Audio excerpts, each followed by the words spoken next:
നന്നായി പഴുത്ത ഏത്തപ്പഴം ഉണ്ടെങ്കിൽ ഇതാ ഇതുപോലെ ഒന്ന് ഉണ്ടാക്കി നോക്കണേ, സൂപ്പറാണ് കേട്ടോ. എങ്കിൽ നമുക്ക് വീഡിയോയിലോട്ട് പോകാം. നല്ലതായിട്ട് പഴുത്ത 2 ഏത്തപ്പഴം വെച്ചിട്ടാണ് നമ്മൾ ഈ പലഹാരം തയ്യാറാക്കുന്നത്. മീഡിയം സൈസുള്ള 2 ഏത്തപ്പഴമാണ് നമ്മൾ എടുത്തിരിക്കുന്നത്. ഇതിൻ്റെ തൊലിയൊക്കെ കളഞ്ഞിട്ട് നമുക്കൊരു മിക്സിയുടെ ജാറിലോട്ട് കട്ട് ചെയ്തിട്ട് കൊടുക്കാം. മിക്സിയുടെ ജാറിലോട്ട് നമ്മൾ ഏത്തപ്പഴം ഇട്ട് കൊടുത്തിട്ടുണ്ട്. ഇനി ഇതിലോട്ട് കുറച്ച് ശർക്കരപ്പാനി ഒഴിച്ചിട്ടൊന്ന് അരച്ചെടുക്കാം. ഞാനിവിടെ 1 കപ്പ് ശർക്കര 1/2 കപ്പ് വെള്ളം ഒഴിച്ച് കൊടുത്ത് തിളപ്പിച്ച് അരിച്ചെടുത്താണ് കേട്ടോ. അതിന് പകുതി നമ്മൾ ഇതിലോട്ട് ഒഴിച്ച് കൊടുത്തിട്ടുണ്ട്. എന്നിട്ട് നല്ലതായിട്ട് ഇതുപോലൊന്ന് അരച്ചെടുത്തിട്ടുണ്ട്. സ്റ്റവ് കത്തിച്ചിട്ട് പാൻസലോട്ട് വെച്ച് കൊടുത്ത് ചൂടായി വരുമ്പോൾ 1 ടീസ്പൂൺ നെയ്യ് ഒഴിച്ച് കൊടുക്കണം. നെയ്യ് ചൂടായതിന് ശേഷം ഇതിലോട്ട് അരച്ച് വെച്ചിരിക്കുന്ന ഏത്തപ്പഴം ഇട്ട് കൊടുത്തിട്ടൊന്ന് ഇളക്കണം. നല്ലതായിട്ടൊന്ന് ഇളക്കി കൊടുത്തതിന് ശേഷം ഇതിലോട്ട് ബാക്കിയുള്ള ശർക്കരപ്പാനിയും കൂടെ ചേർത്ത് കൊടുത്തിട്ട് വീണ്ടും നല്ലതായിട്ട് ഇളക്കി ഇതൊന്ന് തിളപ്പിച്ചെടുക്കണം. 2-3 മിനിറ്റോളം നല്ലതായിട്ടൊന്ന് തിളപ്പിച്ചെടുക്കണം കേട്ടോ. ആ ഏത്തപ്പഴം നല്ലതായിട്ടൊന്ന് വേകണം. 3 മിനിറ്റോളം നമ്മൾ നല്ലതായിട്ടൊന്ന് തിളപ്പിച്ചെടുത്തു. ഇനി ഇതിലോട്ട് നമ്മൾ ചേർക്കുന്നത് തേങ്ങയാണ്. ഞാൻ 1/2 കപ്പ് തേങ്ങ ചിരകിയതാണ് ചേർത്ത് കൊടുക്കുന്നത്.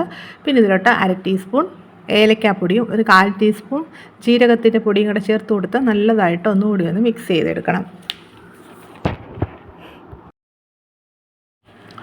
ഇനി ഇതിലോട്ട് 1/2 കപ്പ് റവ ഇട്ട് കൊടുത്തിട്ടൊന്ന് ഇളക്കണം. സ്റ്റൗവിൻ്റെ ഫ്ലെയിം ഈ സമയം ഉണ്ടല്ലോ ഒന്ന് ലോ ആക്കി കൊടുക്കണം കേട്ടോ. വറുത്ത റവയാണ് നമ്മൾ ഇതിലോട്ട് ഇട്ട് കൊടുത്തിരിക്കുന്നത്. ഈ റവയൊക്കെ നല്ലതായിട്ട് വെന്ത് ഇതിലെ ആ വെള്ളമയൊക്കെ ഒന്ന് വറ്റുന്നവരെ നന്നായിട്ട് നമുക്ക് ഇളക്കി കൊടുക്കാം.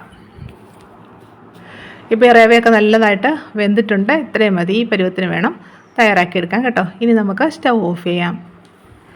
ഇനി ഇത് കുറച്ചൊന്ന് തണുക്കണം. നമ്മളിത് വാഴയില വെച്ചാണ് പുഴുങ്ങിയെടുക്കുന്നത്. വാഴയില ഞാനിന്ന് വാട്ടിയെടുത്തിട്ടുണ്ട്. ഇതേ രീതിയിൽ ഇതൊന്ന് ഫോൾഡ് ചെയ്തെടുക്കണം കേട്ടോ. ഒരു കോൺ ഷേപ്പിൽ ഇതേ രീതിയിലൊന്ന് ഫോൾഡ് ചെയ്തെടുക്കണം. എന്നിട്ട് ഇതിലോട്ട് കുറച്ച് മാവ് വെച്ച് കൊടുക്കണേ. എന്നിട്ട് ഇതേ രീതിയിലൊന്ന് മടക്കിയെടുക്കണം. ഇങ്ങനെ ഇല മടക്കിയെടുക്കുമ്പോൾ നമ്മുടെ ഈ പലഹാരം ഉണ്ടല്ലോ നല്ലൊരു ഷേപ്പിൽ കിട്ടും.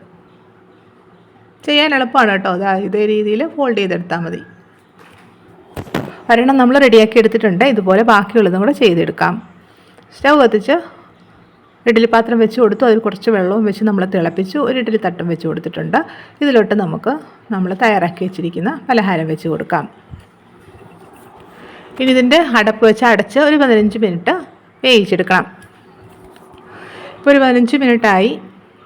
ഇനി നമുക്ക് സ്റ്റൗ ഓഫ് ചെയ്യാം. എന്നിട്ട് ഇതൊന്ന് തണുക്കാൻ വേണ്ടി മാറ്റി വെക്കാം.